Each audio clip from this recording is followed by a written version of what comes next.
this site has been accessed. And now we see another vehicle also being taken out at this time. Some vehicles without license plates. This was obviously a car dealership, and some of their vehicles would be stored here, possibly for buyers to come and take a look at, should they be interested in a purchase, while others might be of tenants who might have left maybe company vehicles there overnight for use tomorrow, but have now been informed of this fire and have quickly come to see what they can salvage from what is a very volatile, a very unpredictable situation at this particular time. So you can definitely see that the fire is very heated on the floor above this one. And at that particular floor, yes, we can definitely see an increase in the intensity, the smoke now really billowing out there. And on the ground floor, I think our cameraman trying to get you shots, but also trying to ensure that he remains safe through this particular situation. We have a big team there trying to get you updates. Stephen Leto, Mashrima Kapombe and Trevor Mbija at different angles of this building and trying to get as much information as they can, while obviously remaining safe and not getting in the way of rescue operations. But, you know, frantic attempts to maybe jumpstart vehicles, even if the keys are not there. A mechanic just, you know, puts their hand there in the engine, quickly start this vehicle. If not, put the handbrake down, push the vehicle out.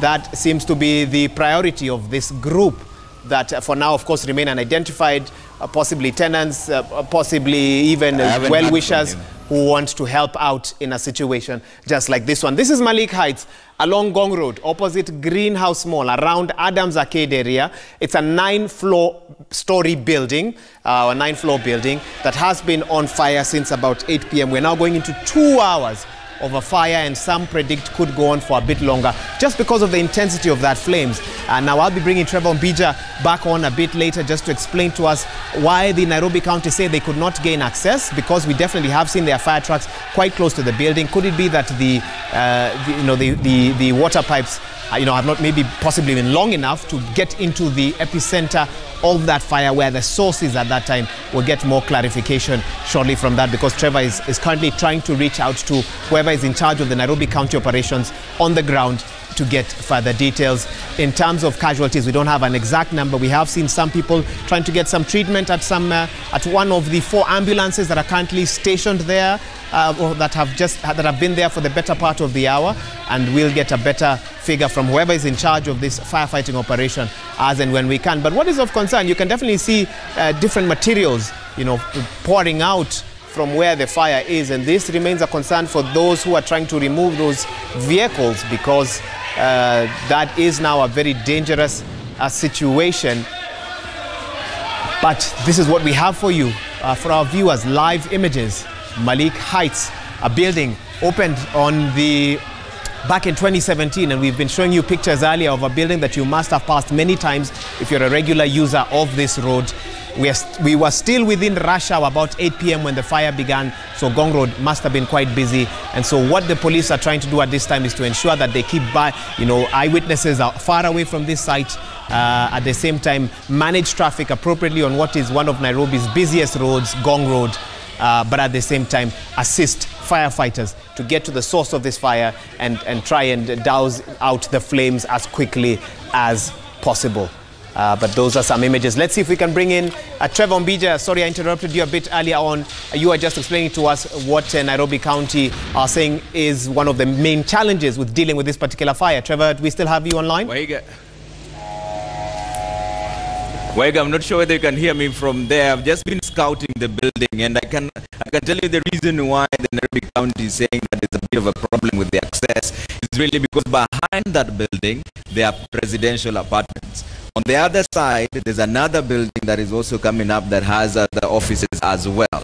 And then on this other side, so it's pretty much what I'm trying to paint the picture here is that that building has been sandwiched by several other buildings and an apartment behind it. So gaining access can only be done from the front side, and that's where most of the people who are staring are gathering as well. And that's the reason why the Nairobi City County is complaining. So what really happened the first time is that the first firefighting truck could access the building from the front, but the flame seems to have been at the back now, because the flame is spreading all through and it's moving towards the backside. So accessing the backside seems to be a problem for the firefighting trucks, because there are several buildings sandwiching that particular building that on fire, the Malik plaza. It's almost like in the middle. The only accessible part is the front part, which is where the road also passes. And that's the reason you can see the firefighting trucks trying to move back and forth, trying to get the best vantage point to fight the flame. But I've been scouting around that area, and they said that's the reason why they're saying they can't access it, because it's pretty much sandwiched by other buildings as well, and they can't access it from the back. It has to be from the front.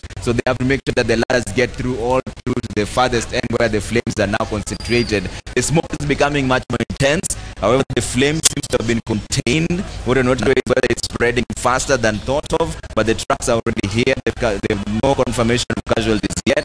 There are more ambulances just coming through. I'm waiting to speak to the person managing this entire area. I've been told by Veska Kangogo's the CEC for Nairobi County that they're trying their best to contain it. There's not much flames as we speak, except to the side. I can see some of it coming up again. And like we mentioned earlier on, it's a very volatile situation. So 1 minute there's no flames, the other minute there's a lot of flames coming through. The smoke, though, I can assure you, it's becoming much more intense than it was earlier on. The building is sandwiched by other buildings, so getting access is a problem there. The coordination is the one thing that is lacking if there's any, if the Nairobi City County leadership is anything to go by, because they mentioned that they're trying to get the police to ensure that there's no one within that vicinity. So the front side is clear, but accessing it is still a problem. You can see that firefighting truck that was right at the front. It's moving to the back again, trying to gain access, most likely, trying to see if they can gain access from the back side. But they already tried that before. It wasn't working, though. But it's probably heading towards where the flame is as we speak, because the flame keeps playing. It's almost a cat and mouse game with you, Waiga, if I can describe it like that. Because the first time the flame was at the front, and then now it's moving to the back, and as you can see right now, it's all towards the side.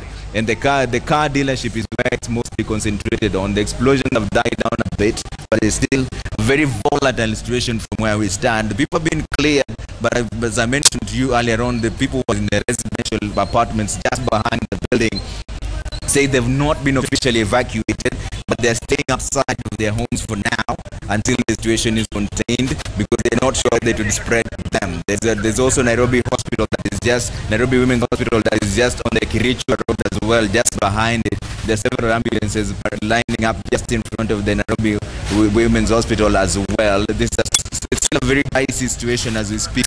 The entire building now is engulfed in smoke, and as you can see from where we are, the firefighting trucks are still just there trying to access, but they don't seem to be gaining the access that they need to fight that particular flame. Some of the cars there seem to be on fire as we speak.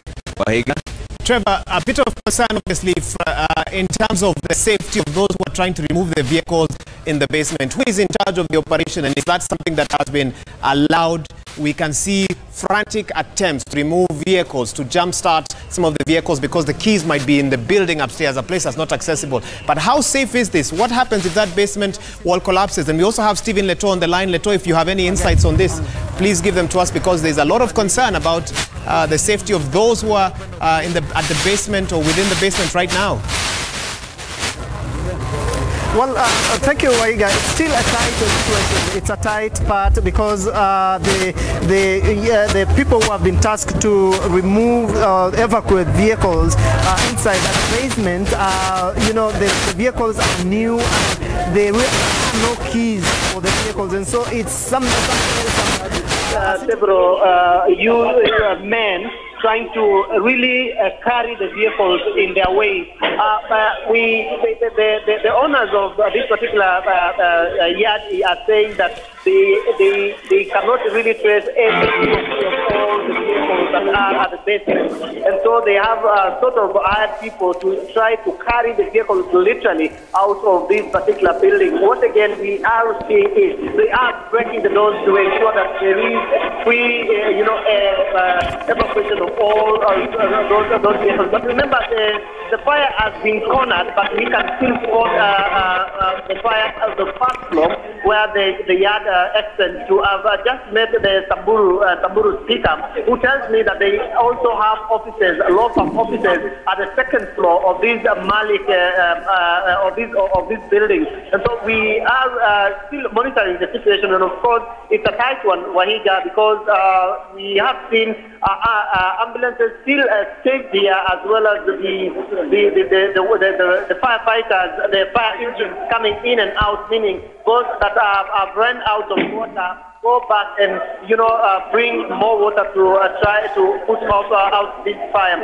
The smoke still, we do not know exactly the amount of damage inside, but from what we are seeing, more and more police officers continue to get to this point. I've also spotted the owner of this particular yard, who is also here. More and more youth getting into the ground and first floor to try and remove all the vehicles just to see how they can salvage the situation. But it is clear that already property worth millions have been lost here. And still, we can hear a lot of more and more explosions from inside. We do not know what exactly, but the firefighters are still trying in this particular place that we see that has been washed by the fire. And also, we've seen a vehicle from the Kenya Power and Lighting Company, that KPLC, coming maybe to disconnect some of the lines that could make this operation. And that is the situation. These brand new vehicles are being subjected to just to evacuate them from the basement as well as the ground provider of this particular building. Those we continue to. Okay. That is some of the operation that we continue. We still do not know exactly who is in charge of this operation, because there is a concern of those the people at the ground floor area and even at the first floor who are trying to remove the vehicles. And the situation is they have to contain that we're still seeing some fire at the first floor. What we are seeing now is the one fire engine that is coming in to. There is one lorry. They want to ensure that they break all the glass doors to ensure that they can be able to get an easy remove of all these vehicles. We continue to monitor the situation, and more police officers continue to come. Apparently, the traffic situation along Gong Road has not been interrupted there, because after the minute we see a decline of vehicles flying in route Wahiga. All right, and we can